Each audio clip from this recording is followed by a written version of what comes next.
Just to clarify, I'm not a hooker. I actually bought these clothes and I decided to wear them myself, BCBG. What most people don't know about me is that my college degree is in scenic and costume construction and design. And this evening we're going to talk about a history of the female form through the ages and the stuff we put ourselves into. So way back when corseting started, actual corsets, and on the left you'll see a corset reportedly worn by Catherine de Medici, and one on the right as well. Now, corsets were worn for both aesthetic and orthopedic purposes, and the steel actually gave way into whalebone corseting, which you see here in the Edwardian era,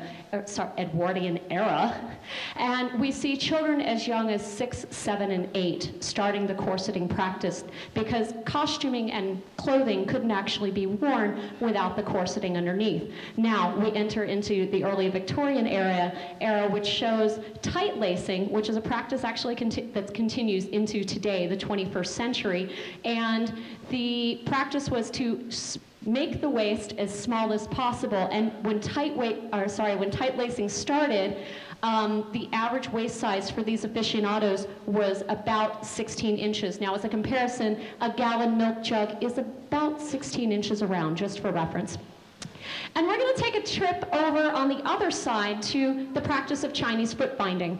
And this practice continued from the 10th century all the way into the early 20th century. This involved breaking the foot at the arch, bringing the toes as close to the ankle as possible to create a foot 3 to 3.5 inches long. Now we go into the late Victorian era, almost the turn of the century. Look at these measurements on the wall. If there's anybody in here who fits these measurements, I just want you to think about that. For me, I am a 36, 28, 34, just as a comparison. Turn of the century, we see the S-shaped silhouette introduced, and the woman goes from a straight figure to one that looks like this. That was created through corseting that flattened the front of the stomach and the bustle that was added at the back.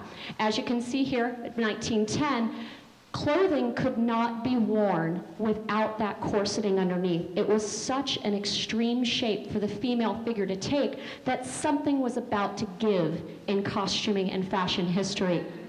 It was called the Great Depression. People can't afford corsets anymore.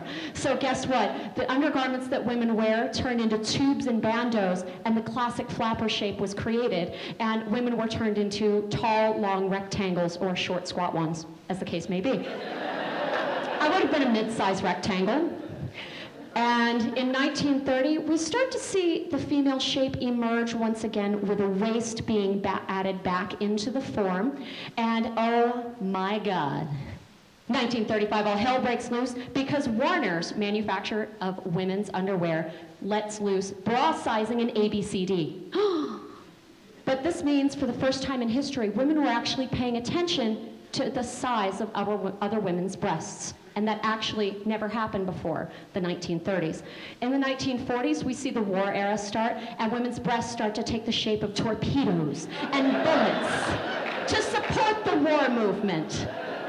And in 1950, isn't she beautiful? She's feminine, she's soft, but look at those boobs. She's a sweater girl. And the 1950s gave way to the 1960s. Thank all that is holy. Everybody who's read my blog knows that I would totally hit for the same team if I could do Joan Holloway.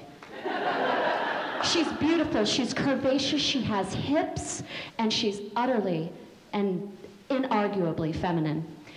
I've skipped the 70s, 80s, and 90s because there's absolutely nothing remarkable about fashion history for women in those eras. But I'm going to introduce you to Kathy Young.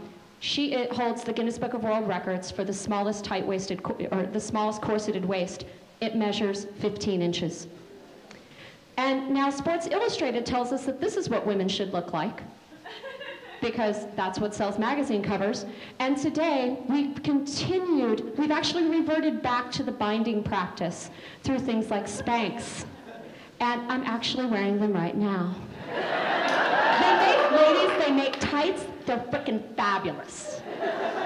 And so here's what I'll ask you to do. I don't really know what the future of the female form is, but if manga has their way, all women are going to start to look like cows pretty soon.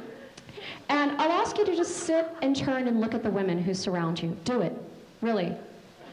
We all come in different shapes and sizes. The most important thing is to find a shape that works for you and to appreciate the beauty in the women around you, because society's going to tell you what you should look like, and it's up to you to decide who you are and what you're comfortable with. Erika Napoletano, Redhead Rider.